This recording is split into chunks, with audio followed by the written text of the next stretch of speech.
Salutations, Utopians.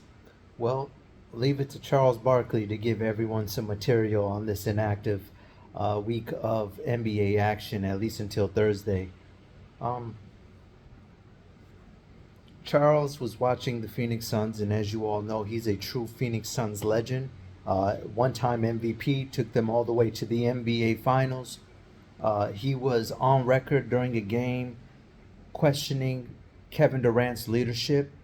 I'd like to preface my statement by explaining that KD and Charles Barkley have a rich history of trading jabs. Uh, Charles Charles does so more than KD. Um, I think, ironically enough, now looking at everything uh, in perspective, Charles may even have been the reason why KD elected to join the Golden State Warriors. But this topic of leadership is so fascinating to me because it's a very subjective word. Uh, that's the first thing we need to unpack.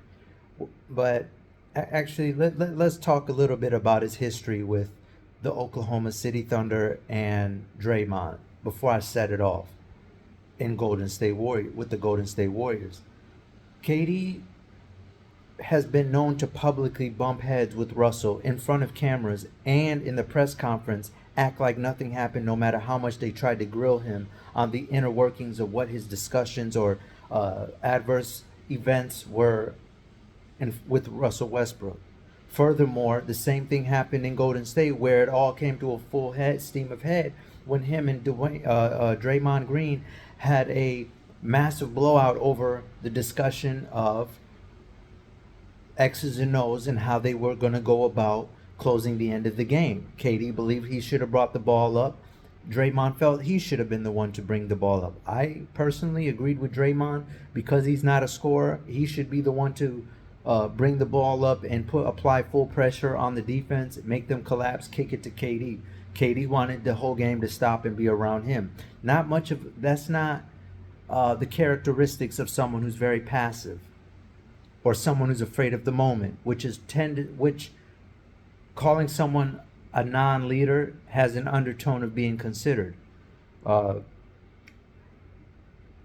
One thing I've learned as I've gotten older, learning the art of psychology and personality traits goes a long way in the world in terms of success in any environment. And KD possessed this introverted Sigma male personality. And both of those things, because naturally human nature is to uh, hate what we can't understand. We live in such an abbreviated society where everyone wants to package you and say, oh, this is what they are, and now I got you, cool, stored memory, on to the next. But with Sigma introverted individuals, there's no telling where their mind is at what moment. He's an artistic individual, even just recently released a rap album. You're not going to be able to figure him out that easy.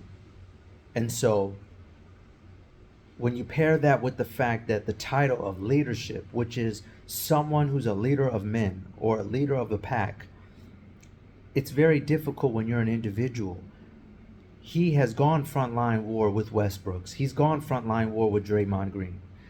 What exactly is the line being drawn between a leader in terms of being in the gym, doing what you're supposed to do, leading by example, being up in people's face, i.e. Michael Jordan, which we've seen again, blowout case in point. We championed Jordan for getting into it with Steve Kerr and going as far as taking it to fisticuffs for something that Kerr, mind you, didn't even have any control over. Phil was calling plays for Steve. Jordan went into a jealous rage. Next thing you know, he made an example out of Steve trying to send a message to Phil. And we championed that. And he's from that era. And mind you, on the topic of Jordan, this is exactly the kind of conduct by Charles that gets him in trouble with people. Because as you all know, there's doing your job, but then he takes it to a point of there's no form of damage control. There is no exit route. There is no exit escape door. He puts you on full trial for an unnecessary measure. And why him and Jordan are in a situation of irreconcilable differences despite one time being best of friends over 20 years ago, because he goes too far.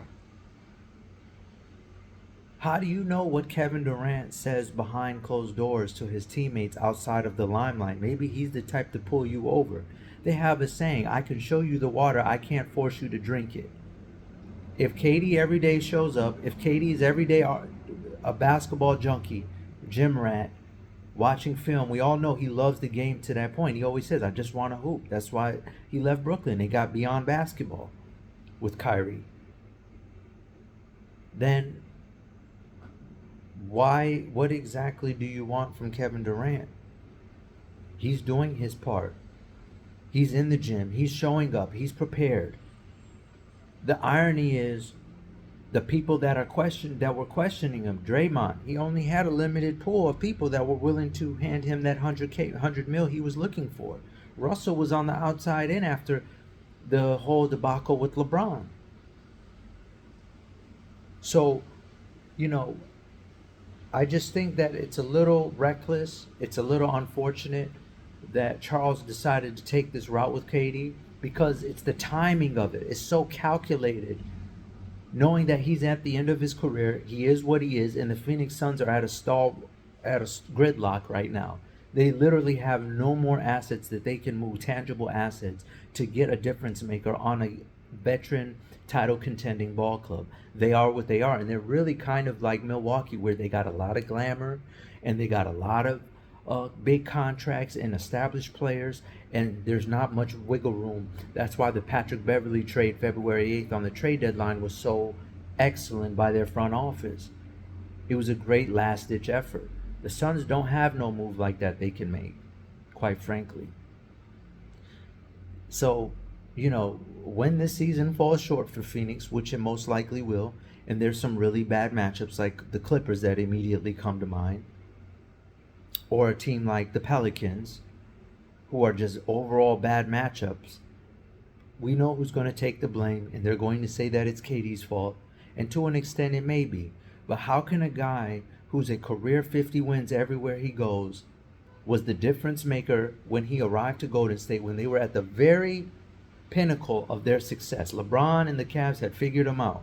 They snuck a quick ring against Cleveland because the first time was because Kevin Love and Kyrie were out for the finals. Then they got their confidence after that. They smelt blood.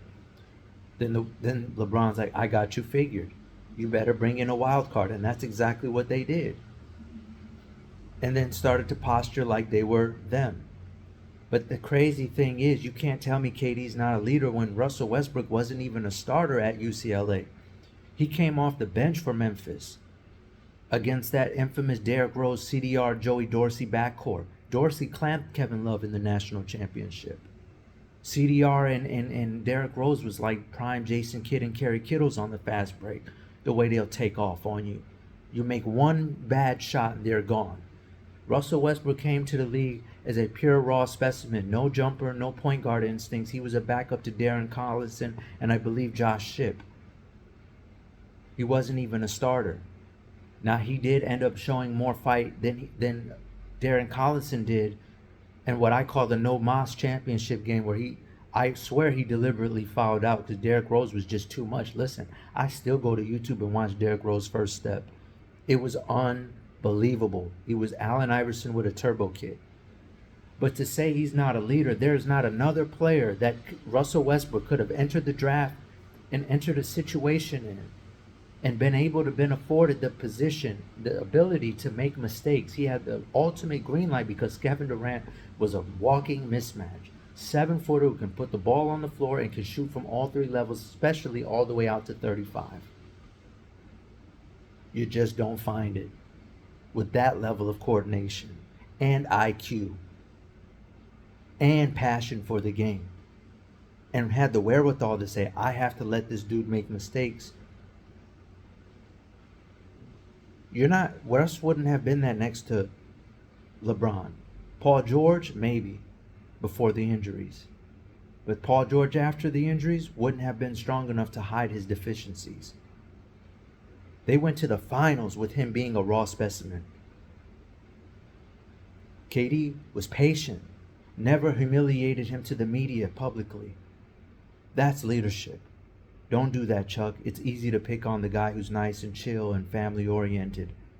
But ultimately, it's a very, very bad faith argument. Kevin Durant is a one in a million dude. It's sad what he did in Golden State. I wish he didn't. I hated the move more than anyone. But to question his leadership is unfair. All right, Utopians. I'll try to do better next time. Don't count the days, make the days count. Love and light. Peace.